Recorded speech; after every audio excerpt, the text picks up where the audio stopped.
En 1994, j'ai été invité à être le commissaire d'exposition à la Bibliothèque nationale.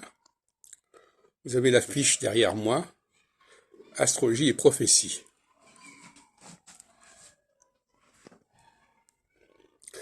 Et cette rencontre entre l'astrologie et la prophétie est très intéressante parce que d'abord, ça désenclave l'astrologie. L'astrologie n'est pas toute seule.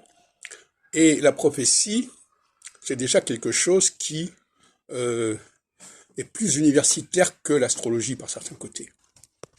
Ça demande quand même, c'est pas du tout, enfin je veux dire, il n'y a pas d'un côté les astrologues professionnels qui font leur beurre, etc. Et puis, non, là, le prophétisme, c'est comme une affaire de chercheurs.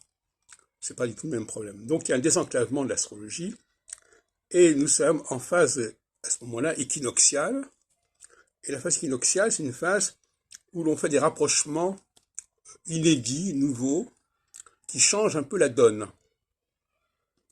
Et effectivement, le fait qu'on ait fait appel à moi, qui suis un peu en dehors de l'establishment, c'est aussi un élément positif. C'est-à-dire que bon, j'allais tout le temps à la réserve de la Bibliothèque nationale et on voyait bien quels étaient mes sujets de recherche.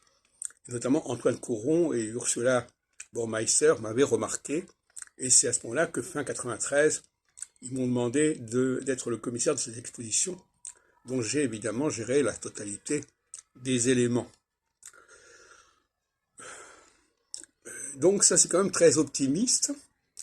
Et normalement, ça aurait dû me permettre d'obtenir le poste, la chaire des courants ésotériques à l'école pratique de hautes études en 2002.